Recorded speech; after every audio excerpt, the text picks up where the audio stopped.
Well, the coronavirus story continues to unfold in a very predictable way. We've now reached the point where Donald Trump, the US president, has announced a ban on flights between America and European countries, not including the UK, for the next 30 days.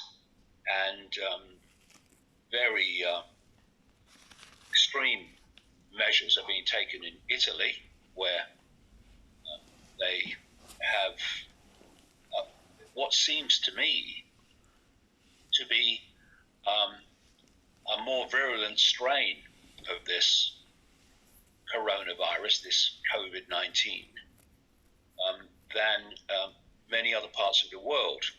I'll get into that as we go along. But of course, it's so predictable, and was from the start, that it was going to be a frenzy of draconian measures unfolding step by step. Now, people might say, and it's completely understandable, well, what else can they do? Well, there might be some truth in that, yes. If this is a virulent virus, and it doesn't seem to be the same, like I've just said, everywhere, then measures need to be taken to deal with it, yes. The point is, though, that those draconian measures are justified by governments because of the virus. And so anyone looking dispassionately at this needs to ask the question, who benefits from this virus appearing and breaking out? And it's anyone that wants to introduce draconian measures. And as with all of these things, when they introduce more authoritarian systems to respond to a situation, whatever it is, what tends to happen is when that situation is dying down and disappearing, that not all of the measures introduced also get rolled back to how they were before. So there's a movement, there's a draconian, a tyrannical movement forward as a result of the situation, in this case, a virus. And I can see many things coming, including technological testing for people ongoing. We need to introduce this now as a matter of course. And more and more freedom gets deleted. So it's not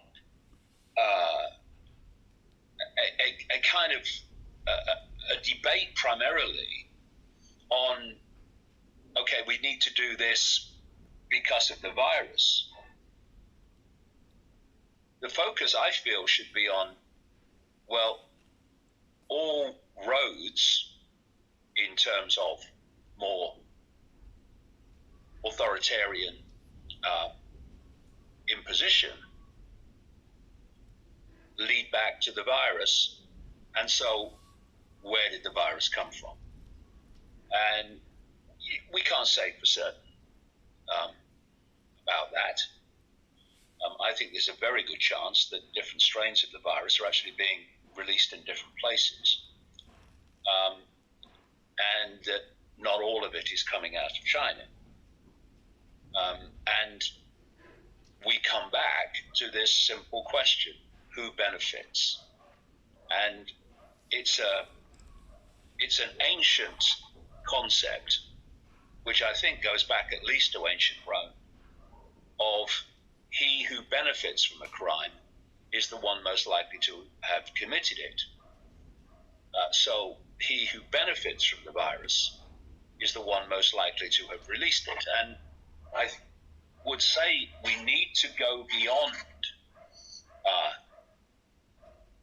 China or America or Israel or any of these places in terms of it's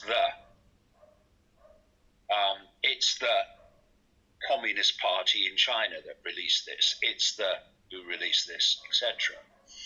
Because when you see the world as it is really directed and manipulated, it's a global web run by a global cult, as I call it, which has multiple faces in country after country after country. This cult absolutely controls China. China is its blueprint for the world. And it also controls the government of America, of Britain, etc. Not by just having its 100% agents as prime ministers and ministers. The vast majority of those people won't even know there's a cult.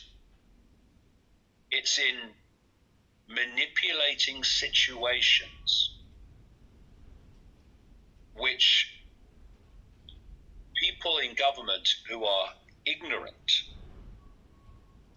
of the background and the forces that are driving the direction of the world will then respond to the situations you create in ways that change society in the ways that you want. And of course, in there, among the ignorant,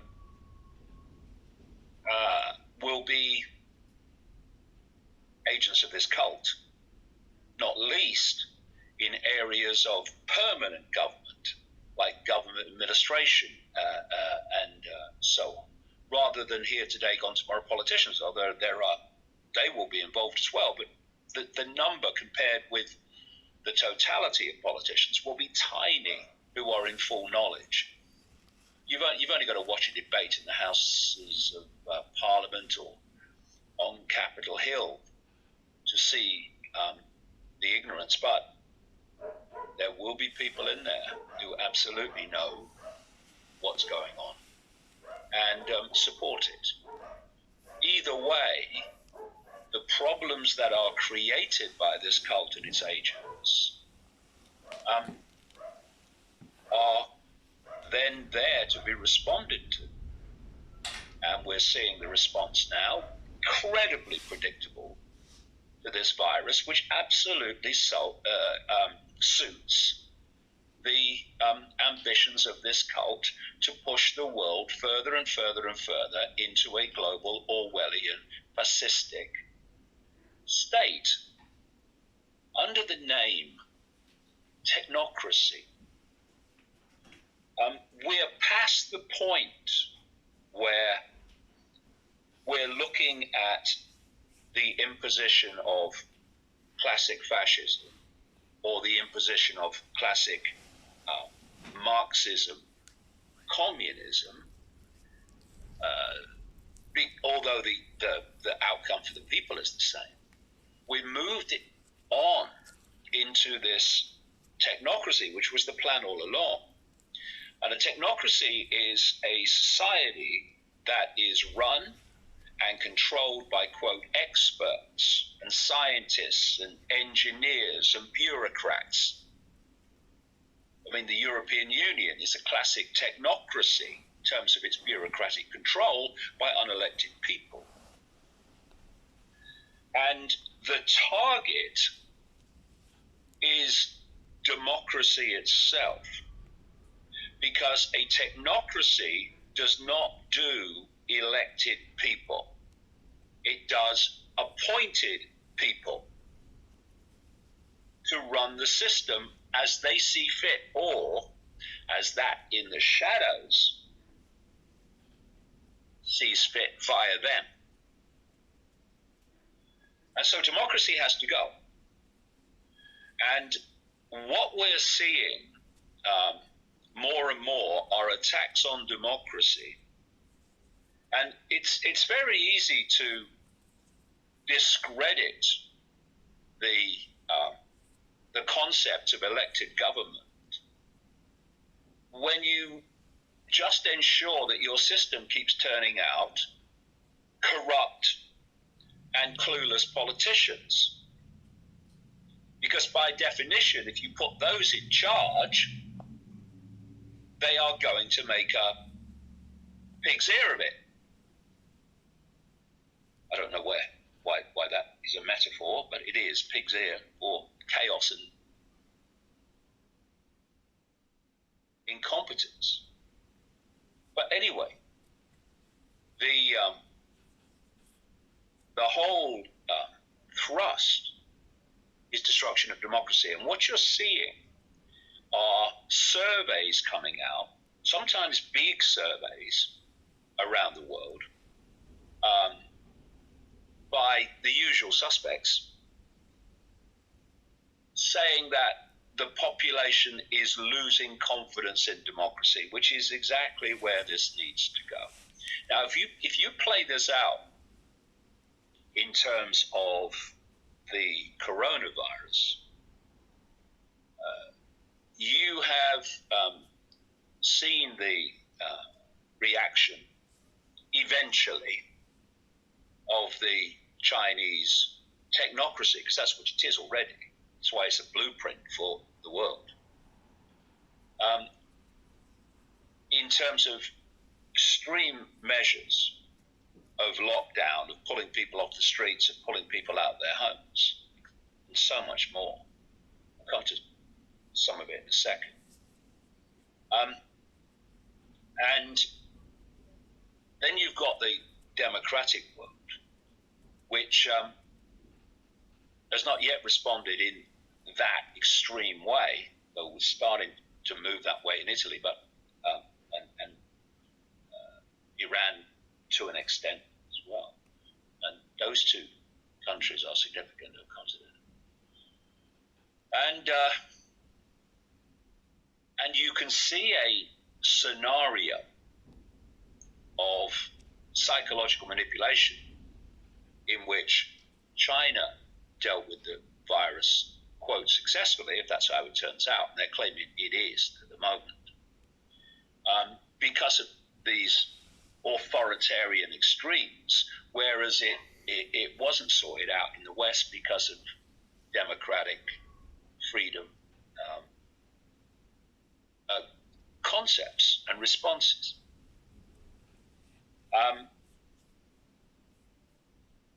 And if this virus goes on expanding, and of course the hyping of the fear of the virus alongside it, then of course you're going to see support more and more for a suspension of democracy to meet the problem of the virus. So you can see this whole attack on democracy taking a step forward as a result of this virus, which I do not believe for 1 second occurred naturally. So if we go to this first story about China, it says, surprise, China is using COVID-19 to strengthen its mass surveillance of citizens. Well, that was always going to happen. Mentioned it in a video I did with Gareth, 2 weeks ago now, that this is how it works. And of course, following on from that, more and more step by step, the West is going to follow. We're already seeing it. So this story says, and like I say, if this virus is circulating and it is as dangerous as they claim, then of course measures need to be taken to mitigate that. Of course, but I come back to it. Those measures become justifiable by government because of the virus. So where did the virus come from? That's the key. So this story says, as a result of monitoring for coronavirus, The Chinese government is now requiring Chinese citizens to provide personal data, including travel and health conditions, via apps on their smartphone to the government. This is the emerging smart grid control system, which is very much more advanced in China. Based on the answers that citizens give to the apps provided by these organizations, algorithms will try to decide whether or not the person is likely to have coronavirus. So you see that more power all the time is being given to artificial intelligence, which, as I've said so long, is designed to be the control system of the world.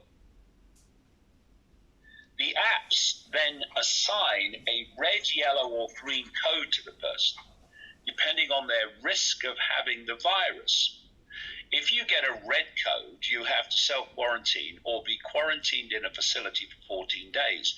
And citizens can't lie because all the answers they provide about things like hotel stays, travel are cross-checked by AI with the government's data and smartphone location data. Several provinces also have social credit systems where people who lie, as well as smoke, jaywalk, and do anything the government doesn't want them to do, lowers their social credit scores, for which there are consequences. Like millions of Chinese people have been banned from flying and banned from train travel because their credit score has fallen. Their social credit score has fallen.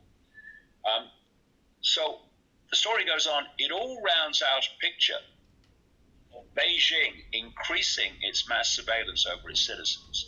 The surveillance can be effective, as China has supposedly shown during the outbreak, but people must also consider how the surveillance can be weaponized to combat mass protests and individual pursuits of justice. Well, of course, one of the things that's happening is that gatherings of people are being banned in more and more countries. And the story continues, the technology-based anti-outbreak measures are certainly needed now, it says. They have allowed over 10 million people to assess their risk of the coronavirus in this Chinese province he's talking about. The technology being used is in over 200 cities. And in Shanghai, an app is monitoring 245,000 street front shops with data, which eliminates the need for staff to visit them. The technology will help in indicating where the outbreak slows for certain, but there is little transparency, it says, on how Beijing collects the data and what happens to it. One low-level official said, through data analysis, we have mastered the trajectory of everyone's whereabouts. If you have not reported truthfully, our system will find out. So, again, we're back to this question, who benefits? Well, just looking at that situation in China, who benefits is blatantly obvious. And it's playing out now across the world outside China, step by step. And you're going to hear people saying, officialdom saying, critics saying, oh, if only we'd have dealt with it like China did, which all is part of this psychological game that's happening. So the more that this coronavirus situation unfolds, the more and more painfully obvious it is that this virus did not happen naturally, but has been created and circulated for reasons of justifying more and more control, which when eventually the virus starts to fade in its impact, many of these measures will not be rolled back.